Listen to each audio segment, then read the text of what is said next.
said you had a bias to act against special interests. Yeah.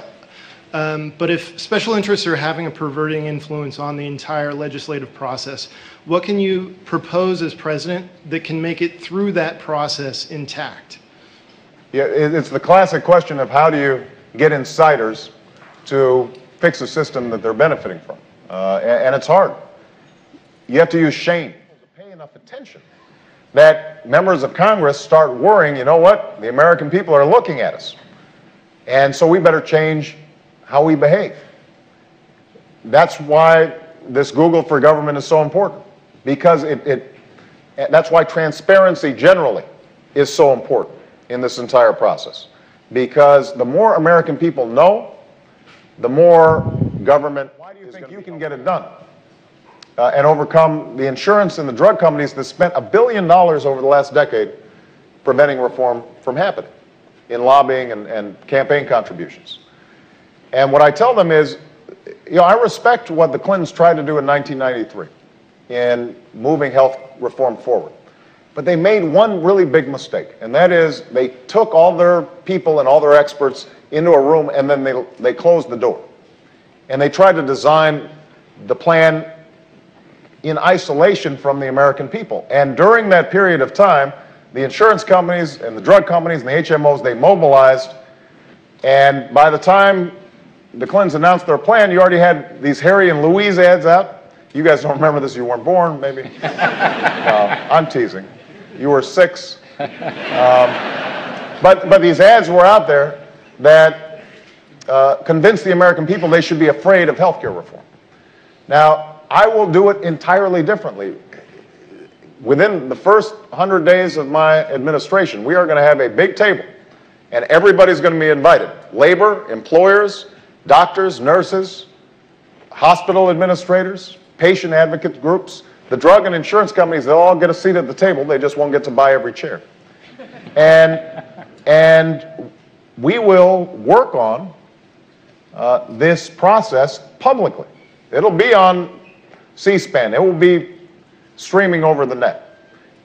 And every time we hit a glitch where somebody says, well, no, we can't lower drug prices because of, you know, the R&D costs that drug companies need, well, we'll present data and facts that make it more difficult for people to carry the water of the special interests because it's public.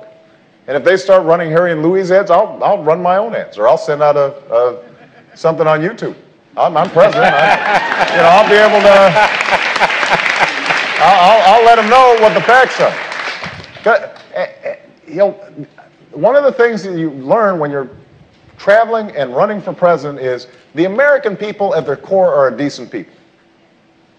There's a generosity of spirit there, and there's common sense there, but it's not tact.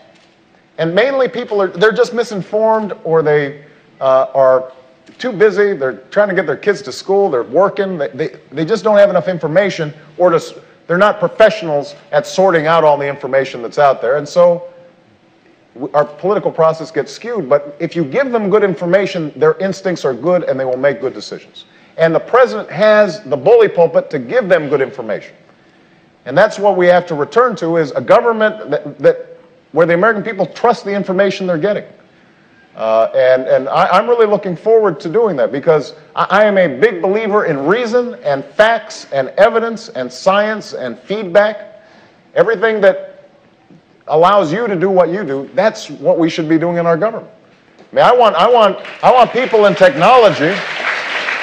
I want innovators and engineers and scientists like yourselves. I want you helping us make policy based on facts, based on reason.